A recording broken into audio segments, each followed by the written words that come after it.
That is कि भोली ने कहा, दैट इज भोली, आर यू क्रेजी, क्या तुम पागल हो गई हो? रामलाल ने कहा, क्या मतलब कि यू वांट टू, तुम्हें अपनी फैमिली की सोशल रिस्पेक्ट की कोई चिंता नहीं है, अपनी फैमिली वालों की? हाँ तुम मतलब रामलाल ने इसने कहा क्योंकि वो एक लड़की थी और वो ये सारी चीज़ें कर रही थी। हाँ मतलब ठीक है, वो नहीं चाहते थे, ठीक है, वो ये नहीं चाहते थे कि भोली, दैट इज कि भोली की शादी कहीं और ना हो पाए, दैट इज वो कह रहे थे कि भोली ये सब ना कहे और शादी कर ले। For the sake of your इज्जत, सेड भोली, I was willingly to marry this lame old man, but I will not have such a mean, greedy, and contemptible coward as my husband. I won't.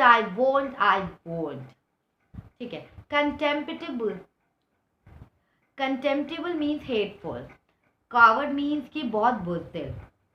भोली अपने पिताजी को कहते, आपकी इज्जत के लिए मैं इस लंगड़े भूले आदमी से, दैट इज मैं आपकी इज्जत के लिए ही इस लंगड़े बूढ़े आदमी से शादी करने के लिए तैयार हो गई थी, लेकिन लेकिन इस तरह के लालची एक बुज़दिल इंसान से शादी नहीं करूँगी, इस हेटफुल इंसान से शादी नहीं करूँगी, और मैं ऐसा नहीं चाहती और मैं शादी नहीं करूँगी। दादा, what a shameless girl!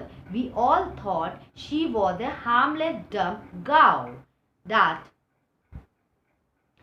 लोग ये कहने लगे, ये लड़की तो भोली दिखती थी लेकिन ये तो बहुत शेमलेस गर्ल है, हमें तो लगता था ये बहुत डम गांव है, ये तो किसी को नुकसान नहीं करेगी, बहुत डम गांव। एंड दैट इज हम लोगों ने तो यही सोचा था, बट ये तो बहुत शेमलेस निकली। Holi turned violently, intensely on the old woman. Yes, auntie, you are right. You all thought I was a dumb driven cow. That's why. That's why you wanted to hand me over to this heartless creature.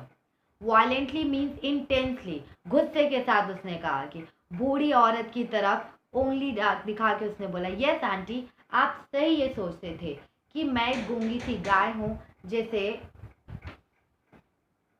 मैं, तभी भोली घूमी और मतलब उसने गुस्से से कहा, दैट इज उस ओल्ड मैन को कहा गुस्से से, yes aunty you are right, आप सही कह रही हैं, आप सबने यही सोचा था कि मैं एक डम ड्राइवन काऊ हूँ, ठीक है, मैं एक भोली सी गाय हूँ जिसको कहीं पे भी बांध दिया जाएगा, ठीक है, तभी आप लोग इस हर्टलेस क्रिएचर के साथ मुझे बांधने की कोशिश कर रहे थे। And but now the dumb cow, the stammering fool is speaking. Do you want to hear more?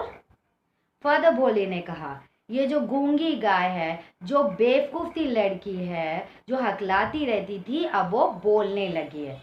आप क्या ये चाहते हैं कि मैं कुछ और बोलूं कि आप लोग समझ गए? दैट इज, आप मतलब कि आप ये चाहते हैं कि मैं कुछ और बोलूं या आप समझ गए हैं कि मुझे ये शादी नहीं करनी है? ठीक है, भोली ने कितने कॉन्फिडेंस, भोली में कितना कॉन्फिडेंस आ गया है, वो इतने सारे लोगों के सामने अपनी शादी के मंडप में अपना स्टैंड ले रही है और कितनी फॉर्मली वो बोल पा रही है। That is that Bisambarnath, that is Bisambarnath, the grocer, started to go back with his party. The confused bandsman thought this was the end of the ceremony and struck up a closing song. बिसम्बरनाथ, क्या हुआ कि बिसम्बरनाथ बेचारा समझ गया था कि अब उसकी शादी नहीं होगी, वो अपनी शादी की बारात के साथ वापस जा रहा था और जो बैंड वाले थे वो कंफ्यूज हो गए थे कि उन्हें लगा कि शादी की सेरेमनी ख़त्म हो गई। एंड दैट इज बैंड वाले, लेकिन विशंबरनाथ तो समझ चुका था कि अब उसकी शादी होगी नहीं, तो वो अपनी बैंड पार्टी के साथ, दैट इज अपनी पार्टी के साथ वापस जाने लगा। लेकिन जो बैंड मैन थे वो बहुत कंफ्यूज हो गए। उन्हें लगा ये मतलब कि ये डोली वापस जा रही है, दैट इज डोली शादी हो चुकी है, विदाई का टाइम है, तो वो लोग कौन सा सॉन्ग, मतलब एंडिंग सेरेमनी का सॉन्ग बजाने लग गए थे। And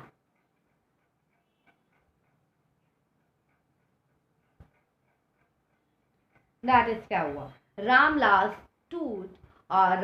stood rooted to the ground, his head bowed low with the weight of grief and shame.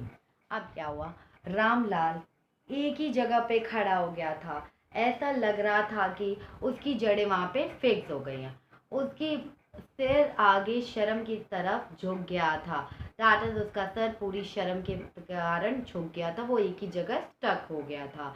The flames of the sacred fire slowly died down. Everyone was gone. Ramlal turned to Bholi and said, but that he, everyone was gone. Ramlal turned to Bholi and said, but what about you? No one will ever marry you now. What shall we do with you?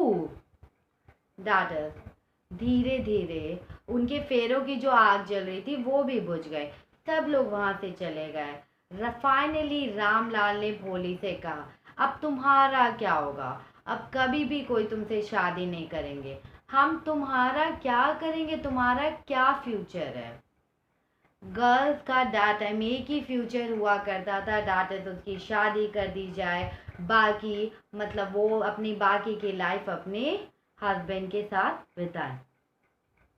अब भोली की शादी नहीं होगी तो भोली की शादी नहीं होगी तो रामलाल उसके फ्यूचर को सोच के बहुत ज़्यादा वरीड हो रहा था। And Sulekha said in a voice that was calm and steady, that is steady, steady means होता है स्टेबल। डोंट यू वरी पिताजी, in your old age I will serve you and mother, I will teach in the same school where I learned so much. Isn't that right, ma'am? Steady means stable. भोली ने बहुत शांत सी आवाज में अपने पिताजी से कहा, आप चिंता मत करिए, जब आप और माँ बूढ़े हो जाएंगे तो मैं आपकी सेवा करूंगी और उसी स्कूल में पढ़ाऊंगी जहाँ से मैंने दैट इज मैं उसी स्कूल में पढ़ाऊंगी जहाँ से मैंने बहुत चीज़ें सीखी। और उसने अपनी मैम से पूछा कि क्या मैं सही कह रही हूँ ना। तो the teacher had all along stood in a corner watching the drama. Yes Bholi, of course, she replied. And teacher teacher ने भोली के टीचर वही शादी के मंडप में थे, वो साइड में खड़े होकर सारी ड्रामा देख रहे थे और उसने भोली को जवाब दिया, हाँ भोली तुम सही कह रही हो। And in smiling high and that is कि and in her smiling eyes was the light of a deep satisfaction that an artist feels when contemplating the completion of her masterpiece. Contemplating means होता है that is viewing, ठीक है, contemplating means viewing। Teacher smile कर रही थी, उसकी आंखों में भी मुस्कुराहट थी, ये मतलब कि एक वो मुस्कुराहट थी संतोष की, सेटिस्फैक्शन के। और राइटर कहते हैं कि और दैट इज राइटर कहते हैं कि एक आर्टिस्ट या चित्रकार जब अपनी पेंटिंग को, अपनी बेस्ट पेंटिंग को पूरा होते हुए देखता है और उससे मतलब कि वो देखता है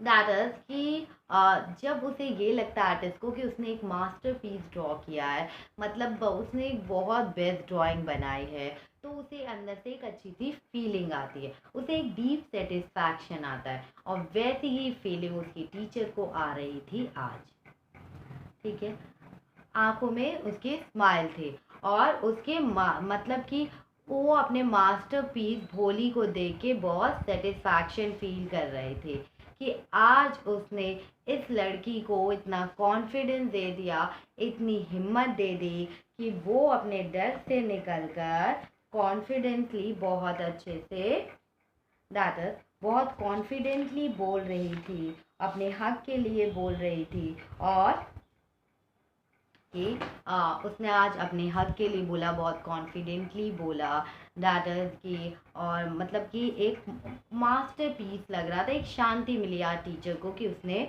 कुछ उसमें कॉन्फिडेंस को लेकर आए। दैट हमने इस स्टोरी में देखा कि एक सिंपल सी इनोसेंट सी लड़की भोली कि मतलब कि कोई टीचर दैट इज उसकी टीचर ने उसे इतना कॉन्फिडेंस दिया कि उसके अंदर का उसने डर बाहर निकाला और आज वो बिल्कुल कॉन्फिडेंटली बोल रही थी। और जो मतलब क्या हुआ कि उसने अपनी लाइफ का बहुत इम्पोर्टेंट डिसीजन आज उसने लिया बहुत कॉन्फिडेंटली। आज उसने बहुत कॉन्फिडेंटली अपनी लाइफ का बहुत इंपॉर्टेंट डिसीजन लिया। Thank you.